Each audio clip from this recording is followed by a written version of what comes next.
बड़ा जुमला हजरत ने वहां कहा था जो सुनकर मैं भी चौंक गया था। बड़ा जुमला। हजरत ने जिम्मेदारी ली थी। तकरीर करते करते हजरत जोश में आए। सुनिए, हजरत ने बड़ा जुमला ये इरशाद फरमाया था, सुनियो, तुम ताजिया बना के रखो, मुहर्रम शरीफ में जो करते हो करो, कयामत में तुम्हारा जिम्मेदार मासूमुर रजा होगा।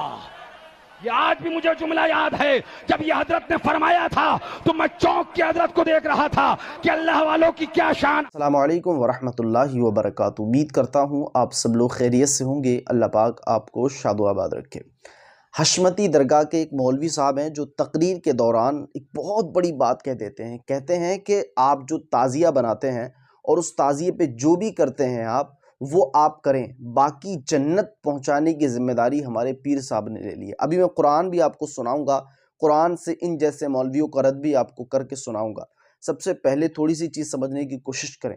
यानी इन लोगों ने इमाम हुसैन की मोहब्बत में जो ताज़िया बनाया, पहली चीज़ आप ये समझ लीजिए, ताज़िया कुरान में और हदीस में कहीं नहीं है, ठीक है।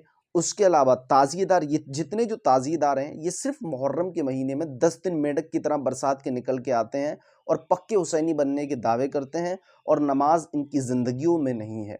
तो अब ये वही लोग हैं जो इमाम हुसैन की मोहब्बत में ताज़िए बनाते हैं, और एक गांव में 10-10 ताज़िए बनकर जब वो करबला के मैदान में, यानी जो इन्होंने मसनूई करबलाएं बना ली हैं, वहां जाते हैं तो वहां पे एक को जिता देते हैं और 9 को हरा देते हैं। तो ये बताइए कि जो 9 हारे थे वो किसकी मोहब्बत में आए थे? सोचने वाली बात ये है, जो 9 आए थे वो किसकी मोहब्बत में आए थे? उसके अलावा दूसरी चीज़ ये, यही ताज़िएदार उस मसनूई करबला के अंदर, यानी जो इन्होंने करबलाएं बनाई हैं, हालांकि करबला एक है, जिस तरीके से पूरी दुनिया के अंदर एक काबे के अलावा दूसरा काबा नहीं हो सकता, ऐसी ही एक करबला के अलावा दूसरी करबला नहीं हो सकती। तो इन्होंने जो मसनूई करबलाएं बनाई हैं, उन करबलाओं के अंदर ये लोग क्या कर रहे हैं, किस तरीके से इन्होंने दीन का मजाक उड़ाया, आप देखें। यानी करबला में इमाम हुसैन भूख और प्यास की शिद्दत में थे, वहां प्यासे थी, वहां रोजे थे, लेकिन इन्होंने अपनी करबलाएं, जो फर्जी करबलाएं बनाई है, वहां पर खूब गोलगप्पे उड़ाए जा रहे हैं, खूब शरबत उड़ाए जा रहे हैं। यानी अगर कोई काफिर वहां चला जाए तो वो ये समझेगा कि खाने पीने का नाम करबला है। किस तरीके से इन्होंने जहालत फैला रखी है। और फिर मुहर्रम के महीने में ढोल पीटते हैं ये लोग। इनका खुल का ये दावा है कि 1 तारीख से ढोल पीटना शुरू कर दो। तो ये किस तरीके से फिर ये दावा भी किया जा रहा है कि अगर आप ऐसा करते हैं, मुहर्रम की दिनों में आप ये अगर करते हैं, तो इंशाअल्लाह जमानत जो है वो हमारे पीर साहब ने ले ली है। और मैं उनका जुमला सुन के हैरान रह गया था, ये उन्होंने ये अल्फाज बोले। तो सबसे पहले, पीर साहब के बाप की जन्नत नहीं है, जन्नत सिर्फ अल्लाह की है, और अल्लाह ने जिसको इख्तियार दिया है उनकी शान क्या होगी क़यामत के दिन, ज़रा अब आप सुनिएगा। आइए मैं कुरान की रोशनी में आपको वाज़े बता देता हूँ। 30वां पारा, अल्लाह ने फरमाया, यौमा यक़ूमुर रूह वल मलाइका सफ़ल ला यतकल्लमूना इल्ला मन अज़िन। उस दिन, यानी मैदान महशर के दिन होगा क्या? उस दिन फरिश्ते जिनकी जिंदगियों के अंदर गुनाह नहीं है, जो गुनाहों से बिल्कुल पाक हैं, वो फरिश्ते उस दिन अल्लाह के डर से थर थर कांप रहे होंगे। उनमें अल्लाह से कलाम करने की हिम्मत ना होगी। और फिर काबा अहबार कहते हैं, अमीरुल मोमिनीन, उस दिन क्या होगा? उस दिन हज़रत आदम अलैहिस्सलाम अपने घुटने ज़मीन पर रखकर अल्लाह की बारगाह में अर्ज़ करेंगे, मौला आज के दिन मैं किसी के लिए कुछ नहीं मांगता, मौला मुझे अमान दे दे। इस तरीके से इब्राहीम अलैहिस्सलाम, जिन्होंने खाना काबा अपने हाथ से ताबीर किया, वो इब्राहीम अलैहिस्सलाम अपने घुटने ज़मीन पर रखकर ये कह रहे होंगे कि अल्लाह आज के दिन मैं कुछ नहीं मांगता, मौला मुझे अमान दे दे।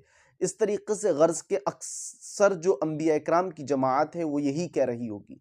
लेकिन मौलवी साहब जो 4 टके के मौलवी हैं, वो ये दावा कर रहे हैं कि मैं तुम्हारी जमात लेता हूँ और तुम जो ताज़िएदार हो, वो जो करना है वो करो, बाकी हम देख लेंगे। यानी जन्नत इनके बाप की हो गई।